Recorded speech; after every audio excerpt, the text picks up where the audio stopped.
नमस्कार। मैं स्नेहा, आपकी होस्ट, एक बार फिर से आपका स्वागत करती हूँ आपके अपने चैनल डर का घर में। आज जो मैं कहानी आपके लिए लेकर आई हूँ, ये कहानी है 3 दोस्तों की, जिनका नाम था अमित, जित्तू और रवि। ये तीनों बचपन से एक दूसरे के साथ ही पले बड़े थे और इनका स्कूल, इनका कॉलेज, सब कुछ एक साथ ही हुआ था। कह सकते हैं कि तीनों दोस्त नहीं, तीनों भाई ही थे। तीनों को एक दूसरे की हर अच्छी बुरी बात पता थी और तीनों के घर वाले भी एक दूसरे को अच्छी तरह से जानते थे। इसलिए अगर इन्हें कभी भी कोई भी प्लान करना होता था तो ये अपने अपने दोस्तों का नाम लेते और इनके घर पर इनके पेरेंट्स भी इन दोनों का नाम सुनकर कभी भी मना नहीं किया करते थे। ये बात इनके कॉलेज के शुरू के सालों की थी। इन लोगों ने जहाँ पर एडमिशन लिया था उस कॉलेज में रैगिंग का चलन उस समय बहुत ज़्यादा था और इन तीनों में सबसे ज़्यादा डरपोक जित्तू था, सबसे ज़्यादा समझदार रवि था। इन तीनों की भी रैगिंग होने वाली थी और तीनों को ये बात पहले से पता थी, लेकिन रवि ने बाकी दोनों को तसल्ली देते हुए कहा, तुम दोनों बिल्कुल भी चिंता मत करो, जो भी होगा वो देख लेंगे। ज़्यादा से ज़्यादा क्या कर सकते हैं ये लोग? अब हमें नचवाएंगे या फिर गाने गवाएंगे या फिर किसी लड़की से जाकर इंट्रो लेने के लिए कहेंगे। तुम लोग चिंता मत करो, उन सारी चीज़ों के लिए मैं कुछ ना कुछ प्लान तो निकाल ही लूँगा। और जित्तू और अमित भी रवि के भरोसे थोड़ा बहुत हिम्मत करके पहले दिन कॉलेज में पहुँच गए थे। अब चारों तरफ से उन लोगों को सीनियर्स ने घेर रखा था। सीनियर्स ने तीनों को एक एक टास्क दे दिया था और उनको कुछ समय भी दिया था।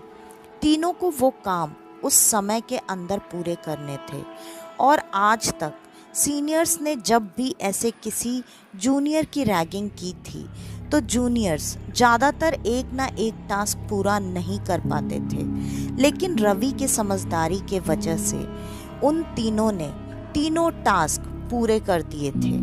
ये देखकर सीनियर्स को काफ़ी गुस्सा आया, क्योंकि अब उनके पास खिंचाई करने का दूसरा कोई तरीका नहीं था। उसमें से एक सीनियर था जिसने रवि को टारगेट कर लिया था और उसने कहा, इसी के भरोसे पे ये लोग बहुत उड़ रहे हैं ना, बताता हूँ इन सब की तो ऐसी वाट लगाऊंगा कि इन सबको भी समझ में आ जाएगा। और फिर सीनियर्स ने प्लान बनाना शुरू किया। उनके कॉलेज से थोड़ा दूर हटके एक जंगल था, जिस जंगल के बारे में काफ़ी सारी अफवाहें थीं और ये भी कहा जाता था कि उस जंगल के अंदर शायद बीचों बीच में एक बहुत पुरानी झोपड़ी जैसी कोई जगह है और वहाँ पर जो इंसान रहा करता था उसकी आत्मा आज भी वहीं पर है। तो जो भी उस जंगल में रात होने के बाद जाता है वो कभी भी जिंदा वापस बाहर नहीं आता। सीनियर्स को बदला लेना था। उनको किसी भी हालत में इन तीनों को अपने आगे झुकते हुए, रोते हुए और गिड़गिड़ाते हुए देखना था। इसलिए उसी सीनियर ने ये प्लान बनाया कि आज रात हम इन तीनों को मजबूर करेंगे वहाँ पर जाने के लिए। और वैसे भी ये बहुत डेढ़ शाणे बनते हैं, इनको इस जगह के बारे में तो कुछ पता है नहीं, तो हम इनको बोलेंगे और ये जाएंगे और फिर देखते हैं इनके साथ क्या होने वाला है।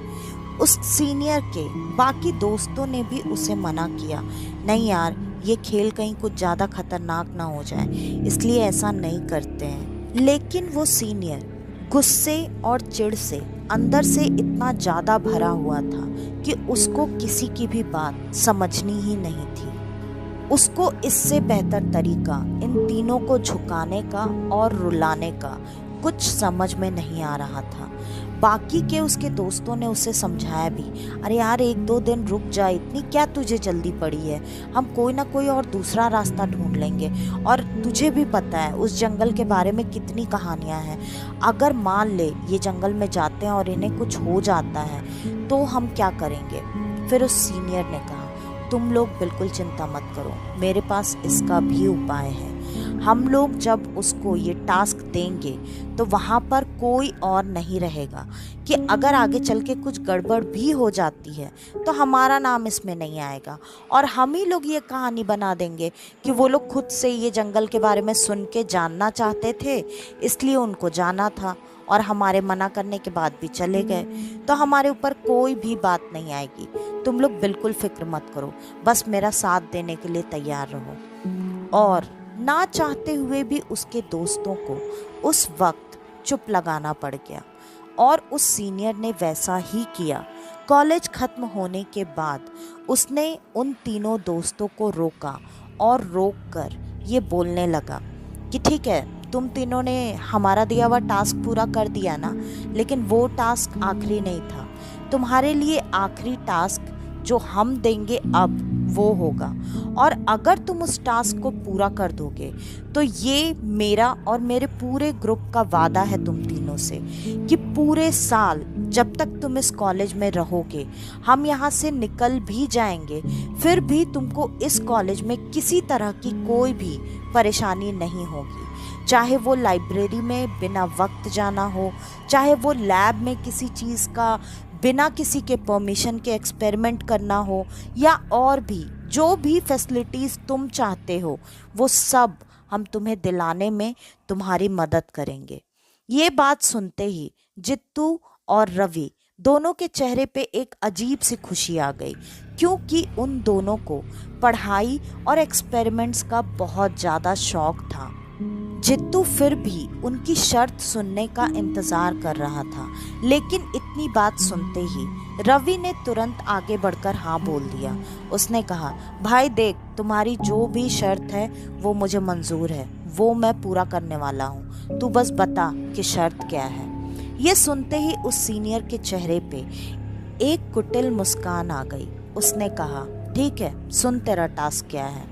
तुझे पता है ना, यहाँ इस कॉलेज के पीछे एक जंगल है, उस जंगल में तुम तीनों को अकेले जाना है, और तुम तीनों उस जंगल में गए कि नहीं गए इस चीज़ का प्रूफ देने के लिए तुम्हें उस जंगल के बीचों बीच पहुँचना है।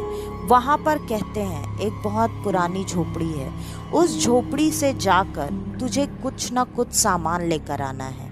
फिर तुरंत जित्तू ने सवाल किया, लेकिन हम उस झोपड़ी से सामान लेकर आएंगे तो आपको ये कैसे पता चलेगा कि हम उस झोपड़ी तक जाकर ही ये सामान लेकर आए हैं? हम तो कुछ भी सामान ला सकते हैं और आपको दे सकते हैं, आपको कैसे पता चलेगा? आप क्या कभी गए हैं उस झोपड़ी तक? सीनियर ने तुरंत हाँ बोला। उसने बोला, हाँ, हमारा पूरा ग्रुप गया था और हम उस जंगल में घूम कर जाकर वो झोपड़ी देख कर आए हैं। वो सीनियर ये बात साफ साफ झूठ बोल रहा था। उसके ग्रुप के सारे दोस्त ये बात समझ रहे थे, लेकिन उस वक्त किसी ने कुछ भी नहीं कहा। और जैसे ही तीनों दोस्तों ने ये बात सुनी कि वो और उनका पूरा ग्रुप पहले भी जाकर वहाँ से आ चुका है, तो उनको लगा कि ठीक है, अगर ऐसा है मतलब उस जंगल में कोई खतरा है नहीं। फिर अमित ने एक सवाल किया, भाई उस जंगल में कोई जंगली जानवर या ऐसा कुछ तो नहीं है ना?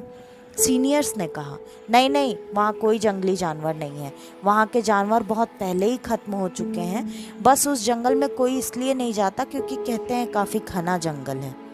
ये बात सुनकर रवि ने कहा, हाँ ठीक है, इतना कोई फ़र्क नहीं पड़ता है, बताओ कितने बजे जाना है? सीनियर्स ने कहा, तुझे आधी रात को जाना है और अगली सुबह लाकर हमें वो सामान देना है। तीनों दोस्त अब ये शर्त मानने और पूरा करने के लिए तैयार हो चुके थे। जब वो अपने अपने घर पहुंचे तो उन तीनों ने अपने अपने घरों पर बहाना बना दिया। तीनों ने एक दूसरे का नाम लेकर कहा कि हम इसके घर पर जा रहे हैं, दूसरे ने कहा हम इसके घर पर जा रहे हैं, तीसरे ने कहा हम इसके घर पर जा रहे हैं, और ये बहाना कह के तीनों को अपने अपने घर से वहाँ जाने की परमिशन मिल चुकी थी, लेकिन तीनों ने परमिशन एक दूसरे के घर जाने के लिए ली थी और उन्हें जाना जंगल में था। तो जंगल में जाने के लिए काफ़ी सारी चीज़ों की ज़रूरत थी, काफ़ी सारी तैयारियां करनी थी। उसके लिए तीनों ने एक दूसरे से कहा, तुम लोग एक काम करो, खाना खाने के बाद चुपके चुपके जो भी चीज़ें मैं तुम दोनों को बता रहा हूँ वो चीज़ें तुम लोग अपने बैग में भर लेना, बाकी की चीज़ें मैं मेरे बैग में लेकर आऊँगा। ये बात जित्तू और अमित ने सुनी और उन्होंने कहा, हाँ भाई बोल तू, मैं लिख रहा हूँ। और सारी लिस्ट तैयार हो चुकी थी। ठीक प्लानिंग की तरह उन सब ने अपने अपने परिवार वालों का खाना खत्म होने का इंतज़ार किया। खाना खत्म होने के बाद उन्होंने थोड़ा बहुत खाने पीने की चीज़ें, बाकी की लाइट्स और जो भी उन्हें मार्कर्स वगैरह चाहिए थे पेड़ों पर निशान लगाने के लिए, वो चीज़ें वो सब अपने अपने बैग में पैक कर चुके थे। और उन सब ने पहले से ही एक जगह तय कर रखी थी जहां वो तीनों आपस में मिलने वाले थे। थोड़ी ही देर में सब अपने अपने घर वालों को अलविदा कह के अपने अपने घर से निकल गए और तीनों अपनी डिसाइड की हुई जगह पर पहुंच गए। वहां पर पहले से ही रवि और अमित जित्तू का इंतज़ार कर रहे थे। जित्तू वहाँ पहुँचा और थोड़ी देर से पहुँचा तो रवि ने कहा, अरे क्या हुआ, इतना लेट क्यों हो गया? तुझे पता है ना, हम जितने देर से निकलेंगे उतने देर से आएंगे, फिर घर वालों को भी परेशानी होगी। क्या तू भी नाटक करते रहता है? जित्तू उन तीनों में सबसे ज़्यादा डरपोक था। ऐसी जगह पर जाने से पहले उसे पता नहीं क्यों बहुत डर लग रहा था। उसने अपना डर अपने दोस्तों के सामने जाहिर किया। उसने कहा, भाई देख, मुझे तो बहुत डर लग रहा है। इन लड़कों ने पता नहीं क्या सोचकर हमें ये जंगल में जाने का टास्क दिया है। मुझे ना ये इनकी कुछ तो चाल लग रही है। हम एक काम करते हैं ना, अगर उनको पता है झोपड़ी में क्या है क्या नहीं है, ज़्यादा से ज़्यादा क्या होगा, अगर उस झोपड़ी में कोई रहता था तो कुछ बर्तन होंगे या फिर कोई घर की छोटी मोटी चीज़ें हम अपने ही घर से लेके इंतज़ाम करके दे सकते हैं ना। फिर रवि ने कहा, ठीक है हम दे देंगे, लेकिन जैसा कि तूने भी सुना था, उन लोगों ने कहा था वो सब जाकर वहाँ की चीज़ें देख कर आए हैं और अगर उनको ये बात समझ में आ गई तो वो फालतू में हमें नया टास्क भी देंगे और हमारी बेइज्जती भी करेंगे, जो कि मैं तो नहीं बर्दाश्त कर सकता। ये बात सुनकर अमित ने भी कहा, हाँ भाई देख, ये रवि बिल्कुल ठीक कह रहा है। वैसे भी वो सीनियर मुझे बहुत कमीना लगता है जिसने हमें टास्क दिया है। तो एक काम करते हैं, ज़्यादा दिमाग नहीं चलाते हैं, चुपचाप चलते हैं। फिर जित्तू ने अपना बैग खोला और उन दोनों को रोकते हुए कहा, भाई देख, ये मेरा अंधविश्वास तो अंधविश्वास ही सही, लेकिन ना मुझे पता नहीं क्यों डर लग रहा था, इसलिए मैं मेरे घर से ये देख भगवान की छोटी छोटी मूर्ति और मेरे पास 2 लॉकेट थे, वो मैं 2 लॉकेट लेकर आया हूँ। ये तुम दोनों अपने गले में पहन लो और मैं ये भगवान की मूर्ति अपने पास रख लेता हूँ। वो सारी लॉकेट और मूर्ति माता रानी की थी, लेकिन वो देखकर रवि और अमित बहुत ज़ोर ज़ोर से ठहाके मारकर हंसने लगे। उन्होंने कहा, अरे जित्तू भाई, तू भी ना, मतलब हद है, डरने की भी एक हद होती है। क्या क्या सोचकर तू ये चीज़ें उठाकर लेकर आया है और हमें इसकी ज़रूरत वहाँ नहीं पड़ेगी। तू क्यों इतना टेंशन ले रहा है? हम बस फटाफट जाएंगे और जैसा कि मैंने बताया है, जाते वक्त हम मार्कर से निशान बनाते हुए जाएंगे ताकि लौटते वक्त हमें रास्ता ढूंढने में बिल्कुल परेशानी ना हो। मैंने 3 टॉर्च के अलावा और एक्स्ट्रा टॉर्च क्यों मंगाई है कि अगर किसी टॉर्च में कोई प्रॉब्लम आ जाए, बैटरी चली जाए, तो भी हमें रोशनी की पूरी सुविधा रहे। तू इतना क्यों टेंशन ले रहा है? मैंने पूरा प्लान तैयार करके रखा है, तुझे पता है ना, तुझे मेरी चीज़ों पे भरोसा है ना।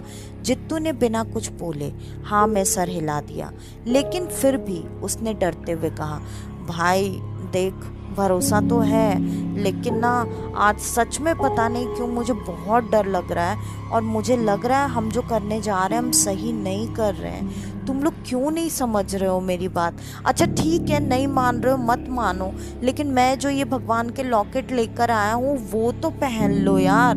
तुम लोग को इसमें पहनने में क्या परेशानी है? लेकिन अमित और रवि ने साफ साफ मना कर दिया। तो जित्तू ने उसमें से एक लॉकेट अपने गले में भी डाल लिया और माता रानी की जो छोटी प्यारी सी मूर्ति लेकर आया था उसे अपने बैग में ही डाल लिया। और उसने माता रानी का जो एक और लॉकेट और माला बची हुई थी उस माला को रवि के बैग के चेन में बांध दिया बिना रवि को पता चले। और फिर वो तीनों जंगल के लिए निकल गए। जंगल की तरफ जाते वक्त उन्हें अजीब अजीब सी आवाज़ें आ रही थी, लेकिन सीनियर्स ने उन्हें ये बात बताई थी कि जंगल में कोई भी जंगली जानवर नहीं है, इसलिए वो बेधड़क होते हुए जंगल के अंदर घुसते चले जा रहे थे। जंगल के अंदर जाने के लिए एक पगडंडी सा रास्ता बना हुआ था। उस रास्ते पर जाते वक्त वो हर एक पेड़ पर निशान बनाते हुए जा रहे थे, जिससे कि उन्हें वापस लौटने में किसी तरह की कोई भी मुश्किल ना हो। और देखते ही देखते वो जंगल के काफ़ी अंदर पहुंच चुके थे। सच में वो जंगल काफ़ी घना था। आज पूर्णिमा की रात होने के बाद भी जंगल के किसी कोने में भी चांद की थोड़ी सी भी रोशनी नहीं पहुंच रही थी। ये देखकर उन दोस्तों को ये अंदाज़ा भी लग चुका था कि अगर सच में ये जंगल इतना घना है तो दिन में भी यहाँ शायद ही सूरज की रोशनी भी पहुंचती होगी। और वो अंदर और अंदर जाते जा रहे थे, लेकिन जैसे जैसे वो अंदर की तरफ बढ़ रहे थे अजीब अजीब सी आवाज़ें बढ़ती जा रही थी। कुत्तों की, भेड़ियों की रोने की आवाज़ें आ रही थी, जिसे कि अच्छा मतलब शुभ नहीं मानते हैं। और इन सारी बातों में जित्तू मानता था। जित्तू बार बार अपने दोस्तों को टोक कर यही बोल रहा था कि भाई देख, जानवर भी रो रहे हैं यार, ये कहीं से भी सही चीज़ नहीं लग रही है मेरे को। बस हुआ ना, हमने तो ये पेड़ पर निशान भी बना दिए। हम कोई सामान बाहर से ले लेंगे और सीनियर्स को बोल देंगे कि तुम लोग को अगर लगता है तो तुम लोग जाकर वो पेड़ के निशान देख लो। चलो अभी भी वक्त है, यहाँ से हम बाहर निकलते हैं। लेकिन रवि और अमित जित्तू की बात अनसुनी करते हुए जंगल में अंदर जाते ही जा रहे थे। धीरे धीरे अंदर पहुंचते पहुंचते उनको वो झोपड़ी दूर से दिखाई देने लगी, और उन्हें ये भी दिख रहा था कि उस झोपड़ी के अंदर कुछ रोशनी सी है। जबकि उन्हें ये बात बताई गई थी कि अब उस झोपड़ी में कोई नहीं रहता है। फिर उन्हें लगा कि हो सकता है सीनियर्स ही हमारे इंतज़ार में वहाँ आकर बैठे होंगे, ताकि वो ये देख सकें कि हम सच में उस झोपड़ी तक पहुँचे या नहीं पहुँचे। ये देखते ही अमित ने तुरंत कहा, अरे वाह, अब तो मज़ा ही आ गया, हमें तो यहाँ सामने देखकर उनकी तो शक्ल ही उतरने वाली है। रवि ने कहा, हाँ भाई, यही तो मैं बोल रहा था कि अगर इन लोगों ने ये टास्क भी दिया है तो इसमें भी कोई ना कोई पक्का इनकी चाल रही होगी और ये देखना चाहते होंगे ताकि इन्हें हमारी खिंचाई करने का मौका मिल जाए। अच्छा हुआ हमने जित्तू की बात नहीं मानी और हम यहाँ तक चले आए। और जैसे जैसे वो उस झोपड़ी के पास तक पहुँचते जा रहे थे, उस झोपड़ी के अंदर की रोशनी धीमी होती जा रही थी। धीरे धीरे वो उस झोपड़ी के पास पहुंच गए। जब वो झोपड़ी में एंटर हुए तो देखते ही देखते उनके नज़रों के सामने से ही जो रोशनी का एक छोटा सा कतरा वहाँ नज़र आ रहा था वो भी गायब हो गया। ये बात उन तीनों को समझ में नहीं आई और उनके हाथ में जो टॉर्च थी वो उस टॉर्च को मार कर चारों तरफ झोपड़ी के अंदर देखने लगे, क्योंकि अगर रोशनी अभी तक जल रही थी और उनके पहुंचते ही अगर वो रोशनी बंद हुई है, इसका मतलब कोई ना कोई तो ऐसा था जो कि चाह रहा था कि वो वहां तक आ जाए। इसलिए वो दूर से उस झोपड़ी को उन्हें दिखाने के लिए रोशनी जलाकर बैठा था कि अब वो तीनों वहां पर पहुंच चुके थे।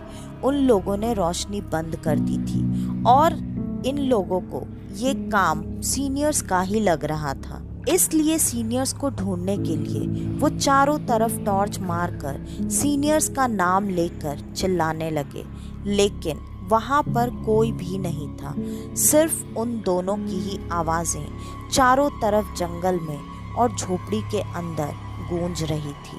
जित्तू अभी भी काफी डरा हुआ था और वो भी अपनी टॉर्च की रोशनी करके झोपड़ी के बाहर भी देखने की कोशिश कर रहा था। अचानक जित्तू को वहां पर उस झोपड़ी के खिड़की के बाहर किसी का साया सा दिखाई दिया। उसे ऐसा महसूस हुआ जैसे कोई झोपड़ी के बाहर से खड़ा होकर उन तीनों को देख रहा हो। जित्तू ने तुरंत चीखते हुए कहा, अरे रवि भाई, देख जल्दी, बाहर कोई तो है। ये आवाज सुनते ही तीनों की टॉर्च एक साथ उसी खिड़की की तरफ घूमी, लेकिन वहां पर कोई भी नहीं था। फिर रवि ने कहा, अरे यार, तू भी क्या मजाक कर रहा है? तब से दिमाग खराब किए हुए, थोड़ी देर चुप बैठेगा? देखने दे मुझे और इसको कि कौन है, कहाँ है और यहाँ से क्या क्या चीजें हैं जो हम उठाकर लेकर जा सकते हैं। फिर जित्तू बिल्कुल चुप हो गया, लेकिन उसका ध्यान बार बार उसी खिड़की की तरफ था, क्योंकि उसे ये वहम नहीं हुआ था। उसे ये बात अच्छे से पता थी कि उसने किसी न किसी को तो खिड़की के बाहर से झांकते हुए देखा था और वो एक टक से उस खिड़की की तरफ देखता जा रहा था। रह रहकर अमित और रवि आवाज दे रहे थे, लेकिन बहुत देर तक किसी की कोई आवाज वहां पर नहीं आ रही थी। फिर थक हार कर अमित ने कहा, यार भाई, बस हो गया, मैं तो थक गया, मेरा गला सूख चुका है। अब एक काम करते हैं, यहाँ पर ना देख क्या क्या चीज़ें हैं जो हम लेकर जा सकते हैं और वेट नहीं बढ़ेगा, जिससे वो चीज़ें देख ले, हम लेते हैं, थोड़ा जो भी है पानी वगैरह पीते हैं और यहाँ से जाते हैं। फिर रवि ने कहा, भाई पानी तो नहीं है, मेरे पास तो इंतज़ाम किसी और चीज़ का है। ये सुनते ही अमित ने कहा, किस चीज़ का इंतज़ाम है भाई? पानी का इंतज़ाम नहीं है तो? रवि ने अपना बैग खोलकर उसके अंदर से दारू निकाली और वो अपने साथ शराब की एक बोतल लेकर आया था। वो देखते ही अमित तुरंत खुश हो गया। उसने कहा, वाह भाई, तू ही मेरा असली भाई है, तूने तो दिल खुश कर दिया यार, इससे तो पूरी थकान मिट जाएगी। चल फिर बैठते हैं, देरी किस बात की? 2-2 4-4 पैक मारेंगे और फिर तब तक जो चीज़ें लेनी है वो लेते हैं और निकलते हैं। वैसे भी थोड़ी देर में सुबह हो ही जाएगी, फिर तीनों अपने अपने घर। रवि ने कहा, हाँ भाई, तू टेंशन मत ले, मैं सब जुगाड़ लेकर आया हूँ। उसने अपने बैग से चखने में नॉनवेज भी निकाला। ऐसी जगहों पर आप जब भी जाते हैं तो आपको खास करके ध्यान रखना चाहिए कि नॉनवेज, शराब, कोई मीठी चीज़, दूध, इन चीज़ों को ऐसी जगहों से दूर ही रखना चाहिए, क्योंकि ये चीज़ें तो ऐसी चीज़ें हैं जिनसे आप बिना किसी खतरनाक जगह के भी अगर आप ये गलती रात में करते हैं तो आपके ऊपर ऐसी मुसीबत आते देर नहीं लगेगी। और जो जगह ऐसी चीज़ों से जुड़ी हुई हो, अगर वहाँ पे आप ये गलती कर रहे हैं तो फिर तो पता नहीं मंज़र क्या ही होने वाला है। और इन दोस्तों की गलती नहीं है, क्योंकि इन्हें नहीं पता था कि यहाँ ऐसी कोई चीज़ है, लेकिन ये इतनी सुनसान जगह पर, इतने घने जंगल में रात को अगर आए थे तो ये चीज़ें इन्हें अपने साथ लेकर बिल्कुल नहीं आनी चाहिए थी। और तो और रवि की सबसे बड़ी गलती एक और हुई कि जब उसने बैग खोला, ड्रिंक और नॉनवेज निकालने के लिए तो उसने अपने बैग पर बंधी हुई माता रानी का वो लॉकेट देख लिया और उसने नोच कर उस लॉकेट को कहीं अंधेरे में फेंक दिया, जित्तू को डांटते हुए। अरे यार, तेरे को एक बार मना करने पे कोई बात समझ में क्यों नहीं आती है? मुझे नहीं मानना, इन चीज़ों को मैं नहीं मानता और मुझे ये सब नहीं चाहिए। तुझे चाहिए तू अपने पास रखना। और रवि ने वो लॉकेट कहाँ फेंका ये किसी को नहीं पता था। जित्तू ने अपनी माता रानी से रवि के गलती के लिए माफ़ी मांगी और वो दोनों ड्रिंक करने और नॉनवेज खाने के लिए बैठ गए। उन्होंने जित्तू के लिए भी ग्लास लगाया, लेकिन जित्तू ने साफ साफ मना कर दिया।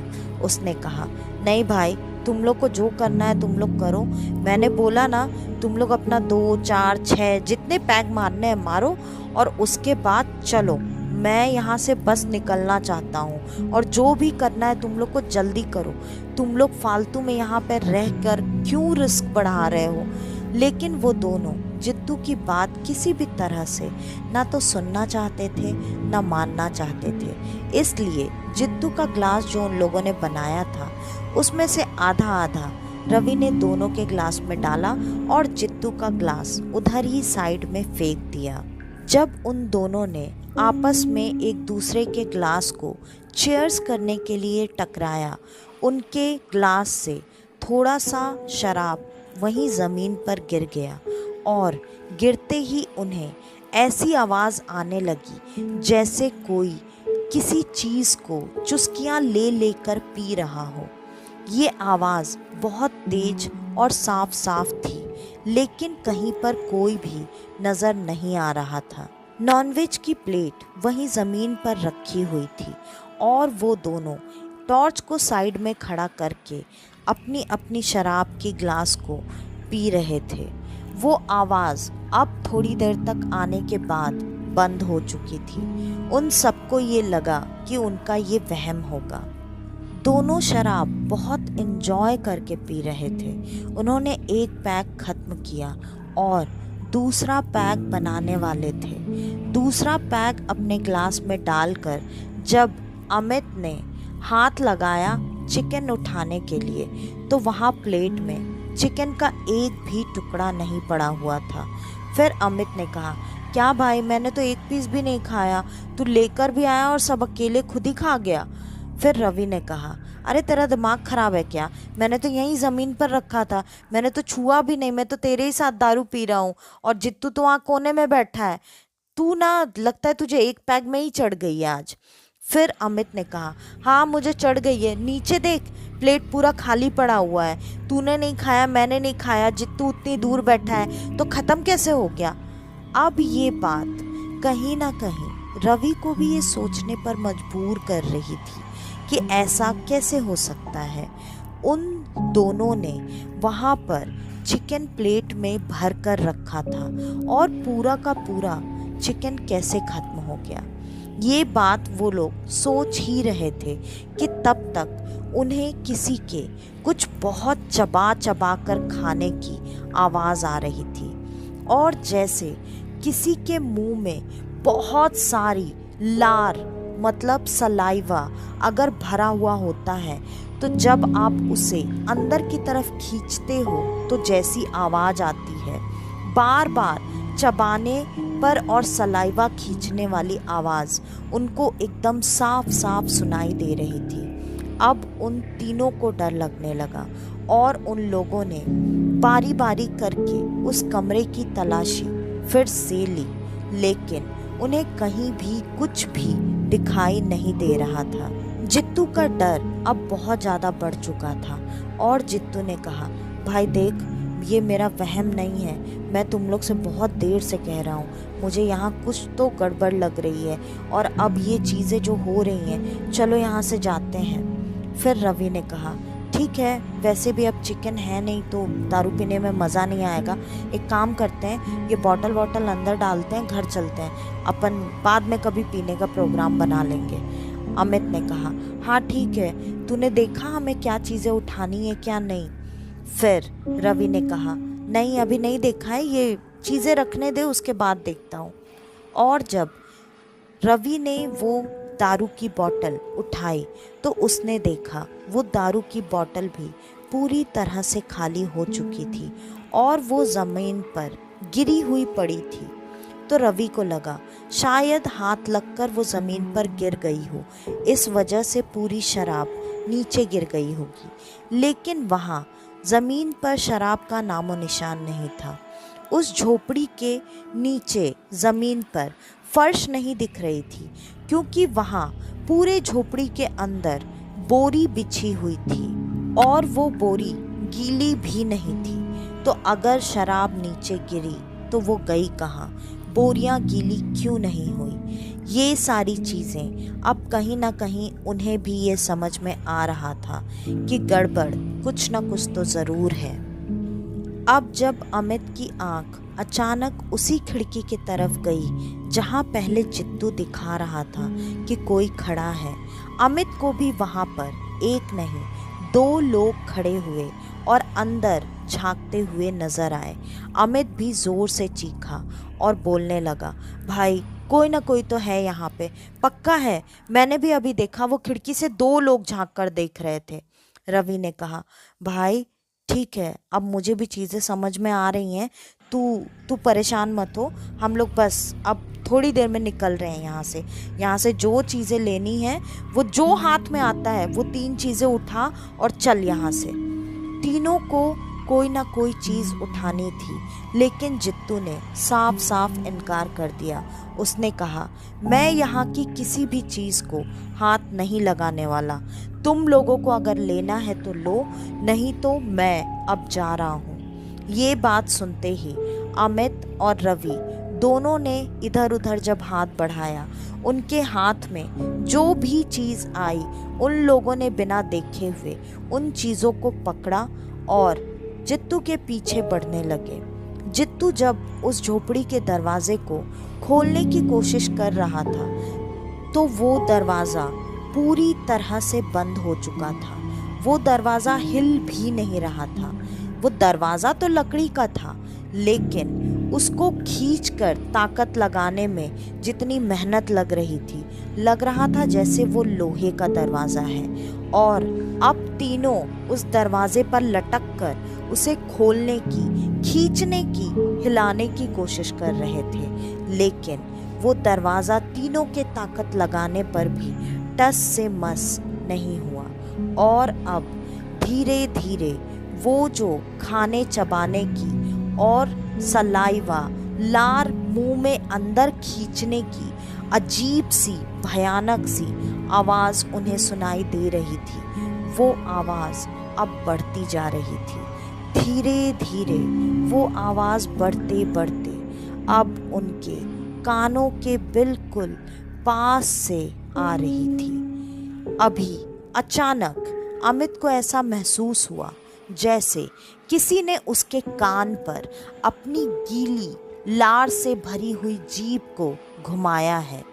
ये चीज़ महसूस करते ही अमित इतनी ज़ोर से चीखा कि वहाँ खड़े अमित और जित्तू की सांसें जैसे अटक ही गई थी। फिर उन दोनों ने पूछा, क्या हुआ भाई, क्या हुआ, बताएगा? एक तो ऐसे ही डर लग रहा है, ऊपर से तू और डरा रहा है। अमित ने कहा, भाई मुझे नहीं पता, कोई तो अभी था यहाँ मेरे जस्ट बगल में, किसी ने मेरे कान को अपने जीभ से चाटा है, मुझे ऐसा महसूस हुआ, मुझे बहुत डर लग रहा है और ये दरवाज़ा नहीं खुल रहा है। वो पूरी की पूरी झोपड़ी लकड़ियों से बनी हुई थी और लकड़ी काफ़ी पुरानी थी। फिर रवि ने दिमाग लगाते हुए कहा, भाई ये दरवाज़ा नहीं खुल रहा है, मत खुलने दे, एक काम करते हैं, हम लोग इसकी दीवारों को धक्का देते हैं, वैसे भी लकड़ी काफ़ी पुरानी और सड़ी हुई सी लग रही है, हम धक्का देंगे ये टूट जाएगा, हम बाहर निकल जाएंगे। जित्तू और अमित को भी ये आइडिया पसंद आया और उन तीनों ने मिलकर उस झोपड़ी के दरवाजे को धक्का देना शुरू कर दिया। उन लोगों ने मुश्किल से 3-4 बार ही दीवार को धक्का मारा होगा कि अचानक उन्हें ऐसा महसूस होने लगा जैसे दीवार के उस साइड से भी कुछ लोग इस दीवार को ही धक्का दे रहे हैं। वो थोड़ी देर के लिए अपनी जगह पर खड़े हो गए और इंतज़ार करने लगे कि अगर उधर से कोई धक्का मार रहा है तो ठीक है, उसको ही मारने दो, हमें तो ये दरवाज़ा, दीवार, कुछ भी टूटने से मतलब है ताकि हम यहाँ से निकल सकें। और वो इंतज़ार करने लगे, लेकिन वो आवाज़, वो धक्का मारना अचानक से बंद हो गया। अब ये बात इन तीनों को बिल्कुल समझ में नहीं आ रही थी कि यहाँ क्या हो रहा है। फिर अचानक से अमित को ऐसा महसूस हुआ जैसे उसके पैर पर किसी ने जोर से दांत काट लिया हो और अमित फिर से एक बार चीखा। अमित के चीखते ही तुरंत अमित और जित्तू ने पूछा, भाई अब क्या हुआ, बताना, तू क्यों इस तरह से कर रहा है। अमित ने कहा, मुझे नहीं पता, मुझे मेरे पैर में बहुत दर्द हो रहा है, लग रहा है जैसे किसी ने मुझे दांत काट लिया है पैर में। और जब उन्होंने टॉर्च अमित के पैर की तरफ मारी तो सच में पैर से एक मांस का टुकड़ा गायब था। किसी ने उसे दांत से लग रहा था जैसे काट खाया है। ये चीज देखकर अब तीनों की सांसें अटक चुकी थी। अब तीनों को ये महसूस हो गया था कि यहाँ पर सच में उनके अलावा कोई ना कोई तो और है। फिर से वो तीनों टॉर्च मारकर उस झोपड़ी के अंदर अच्छी तरह से चेक करने लगे कि जो भी है, अगर वो हमारे साथ बदमाशी कर रहा है तो हमें दिख जाए ताकि हम उससे बच सकें। लेकिन वहाँ कोई भी नहीं था और वो फिर से अब और ज़्यादा तेजी और फुर्ती के साथ कभी दरवाजे को टक्कर मारते और कभी दीवार को, और बार बार उन्हें उधर से भी उसी तरह दरवाजे और दीवार को टक्कर मारने की आवाज़ें आ रही थी। अब धीरे धीरे रवि के ऊपर भी हमला होना शुरू हो गया था। ये देखकर जित्तू पूरी तरह से डर गया था। वो अपने गले में पहने हुए माता रानी के लॉकेट को अपनी मुट्ठी में पकड़कर बार बार बोलने लगा, हे माँ भवानी, मदद करो, मदद करो माता रानी, यहाँ से हम लोग को जिंदा निकालो, इस मुसीबत से निकालो। और यही चीज़ जैसे जैसे वो बोलता जा रहा था, शायद उनके साथ ऐसा एक चमत्कार ही बोल सकते हैं। अचानक दरवाज़ा अपने आप खुल गया और पूरी तरह से खुल गया। ये देखते ही तीनों वहाँ से भागने लगे। अमित को ऑलरेडी उसके दोनों पैर में किसी ने जो काट खाया था, उस वजह से उसे चलने और दौड़ने में बहुत मुश्किल हो रही थी। वो दोनों अपने दोस्त को धीरे धीरे सहारा देते हुए वहाँ से घसीट कर ले जाने की कोशिश कर रहे थे। रवि के भी हाथ और कंधे पर किसी ने काट खाया था, उसे भी कंधे पर बहुत दर्द हो रहा था, लेकिन वो गिरते पड़ते वहाँ से आगे बढ़ने की कोशिश कर रहे थे। तभी अचानक से उन्हें ऐसा महसूस हुआ जैसे रवि के पैर में किसी ने कुछ बांध दिया हो और रवि अचानक से ज़मीन पर गिरा और किस चीज़ से खिंच रहा था वो चीज़ दिखाई नहीं दे रही थी, लेकिन कोई उसे बहुत तेज़ी से खींचता हुआ, घसीटता हुआ उसी झोपड़ी के तरफ वापस लेकर जाने लगा। ये देखकर अमित और जित्तू पूरी तरह से अब परेशान हो चुके थे। अमित चलने की हालत में नहीं था, इसलिए जित्तू ने हिम्मत जुटाते हुए कहा, भाई तू यहीं पर बैठ और मैं जाकर रवि को लेकर आता हूँ, तू हिलना मत यहाँ से। अमित ने कुछ कहा नहीं, उसने सिर्फ हाँ में सर हिला दिया क्योंकि उसे बहुत ज़्यादा दर्द हो रहा था। और जित्तू भागते हुए रवि के पीछे जाने लगा और बार बार माता रानी का नाम अपने मन में लिए जा रहा था।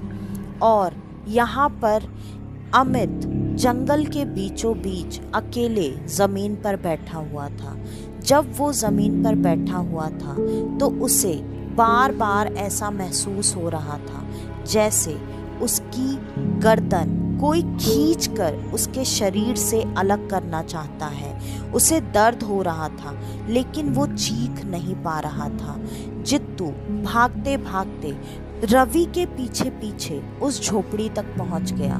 रवि उस झोपड़ी के अंदर घुस चुका था और झोपड़ी का दरवाज़ा वापस से लग गया था। अंदर से सिर्फ रवि की चीखें आ रही थी। जित्तू ने झोपड़ी की खिड़की से अंदर झांकने की कोशिश की। उसे साफ साफ नजर आया कि रवि के शरीर के ऊपर 7-8 या उससे कहीं ज़्यादा काली परछाई, जिसकी आंखें पूरी तरह से लाल हैं अंगारों की तरह, ऐसी परछाइयाँ बैठी हुई हैं और वो पूरी तरह से रवि को नोच कर उसके चीथड़े करके उसे खा रही हैं।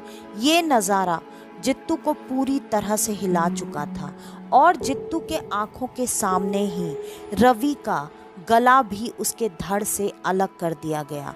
एक साया रवि के धड़ को खा रहा था और एक साया उसके खोपड़ी को जीभ से चाट चाट कर खा रहा था। ये देखकर जित्तू पूरी तरह से डर चुका था। वो बार बार अपनी माता रानी को पुकारे जा रहा था, लेकिन उसे कोई भी मदद कहीं से मिलती हुई नजर नहीं आ रही थी।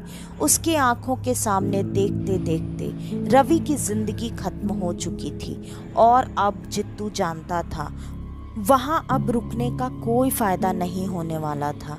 इसलिए वो भागते हुए तेजी से अब अमित की तरफ जाने लगा और अमित वहाँ पर दर्द में अकेला करा रहा था। और जब जित्तू अमित के पास पहुँचा तो वहाँ भी अमित के शरीर के वैसे ही टुकड़े चिथड़े बिखरे हुए थे और वो कुछ चिथड़े कुछ साए वहाँ से घसीट कर ले जा रहे थे और कुछ टुकड़े वहीं बैठकर पेड़ के नीचे मज़े से कुछ साए खा रहे थे। ये चीज़ें देखकर अब जित्तू बर्दाश्त नहीं कर पाया। जित्तू वहीं बेहोश होकर गिर गया और सुबह जित्तू की आंख हॉस्पिटल में खुली। जब जित्तू होश में आया तब सारे लोगों ने उससे पूछा।